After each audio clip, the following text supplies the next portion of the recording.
یاسین یہ حروف مقطعات سے ہے، تو اس کی کوئی مراد علماء نے لی ہے۔ بعض نے کہا اس سے یہ معنی ہے، کسی نے کہا یہ معنی ہے۔ تو یاسین اگر اس سے مراد حضور علیہ السلام کا اسم گرامی ہے تو پھر اس کا مطلب ہوگا اے سید و سردار عالم۔ سورت یاسین جو ہے یہ قرآن کا دل ہے اور حضور کائنات کا دل ہے، تو اللہ نے قرآن کے دل کا آغاز کائنات کے دل کے ذکر سے کیا۔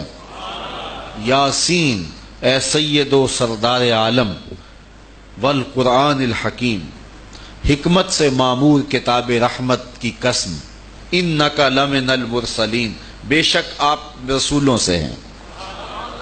چونکہ حضور نے جب کہا نا کہ میں اللہ کا رسول ہوں تو کافروں نے کہا تھا لست مرسلا، آپ رسول نہیں ہیں، تو اللہ تعالیٰ نے ارشاد فرمایا محبوب سارے انکار کریں کرتے رہیں، میں خدا ہو کے کہتا ہوں تو میرا رسول ہے، بس تیری تسلی کے لیے اتنا کافی ہے کہ میں کہہ رہا ہوں کہ تو میرا رسول ہے۔ سارا زمانہ انکار کرے لیکن تیرا رب تجھے اپنا رسول کہہ رہا ہے، تو اللہ کہتا ہے انک لمن المرسلین، محبوب تجھے میں سند دے رہا ہوں کہ تو میرا رسول ہے۔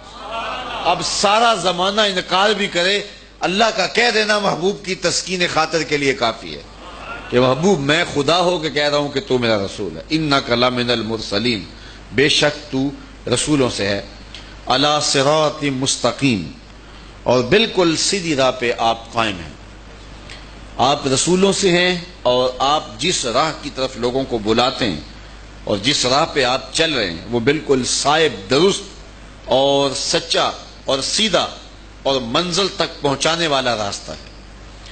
تو راستے کی عظمت کو بھی بیان کر دیا اور راستے کا جو رہنما ہے اس کی رسالت کا بھی ذکر فرما دیا، چونکہ جب رہنما پر شک ہو تو پھر منزل پر پہنچنا مشکل ہوتا ہے۔ راستہ بھی ٹھیک ہو لیکن رہنما پر اعتماد نہ ہو تو پھر منزل نصیب نہیں ہوا کرتی۔ تو صحیح راستے پر چلنے والے بھی منزل آشنا نہیں ہو سکتے جب ان کا رہنما پر یقین کامل نہ ہو، ہادی پر کامل اذعان اور تیقن نہ ہو۔ اس لیے اللہ تعالیٰ جل شانہ نے قسم کی اور راہ کا سیدھا ہونا یہ بعد میں بیان کیا، رسول اللہ کا حق ہونا پہلے بیان کر دیا۔ تو اس لیے اس نقطے کو سمجھنا کافی ہے کہ اگر حضور کی ذات پر تھوڑا سا بھی شک ہو گیا تو پھر پلے کچھ نہیں رہے گا۔ اس لیے ہادی پر تیقن، ہادی پر یقین جتنا پختہ ہوگا اتنی ہی منزل آسان ہوگی، بلکہ وہ سفر کی صعوبتیں مستی میں کٹ جائیں گی جب راستے کے رہنما پر یقین اور تیقن ہوگا۔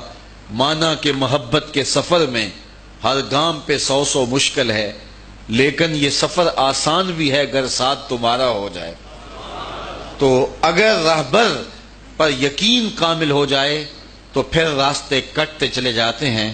ہمارا پرابلم یہ ہے کہ ہمیں تیقن سے نکال کے شک میں مبتلا کیا جا رہا ہے، اور آج زیادہ زور راستے پہ دیا جا رہا ہے اور جو رہنما ہے اس کی ذات کو اور اس کے وجود کو درمیان سے نکالنے کی کوشش کی جاتی ہے۔ کچھ لوگوں کو دین سمجھنے میں غلطی لگ گئی ہے، وہ کہتے ہیں بس راستہ دیکھو، راستہ کتنا خوبصورت ہے، اور وہ رہنما کو درمیان سے نکال دینا چاہتے ہیں۔ رہنما کے بغیر منزل نہیں ملتی۔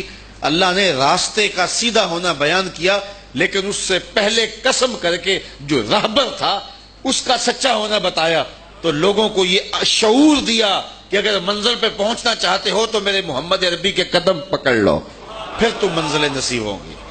اور اسی فلسفے کو علامہ اقبال نے اپنے انداز میں کتنی خوبصورتی سے بیان کیا، بمصطفیٰ برساں خیش را کے دیں ہم آؤز۔ اقبال کہتا ہے اپنے آپ کو حضور کے قدموں میں ڈال دے، سارا دین نام اسی کا ہے۔ اگر تو راہبر سے ہٹ گیا تو پھر تیرے پلے کچھ بھی نہیں رہے گا۔ حضرت سیدنا علی المرتضیٰ رضی اللہ تعالیٰ عنہ فرماتے ہیں کہ دین کے معاملے میں تھوڑا سا شک بھی جو ہے وہ انسان کی آخرت اور انسان کا دین برباد کر دیتا ہے۔ تو حضور علیہ السلام کے بارے میں جتنا یقین پختہ ہوگا اور راہبر سے جتنی محبت پختہ ہوگی اس قدر ہی منزل آسان ہوگی۔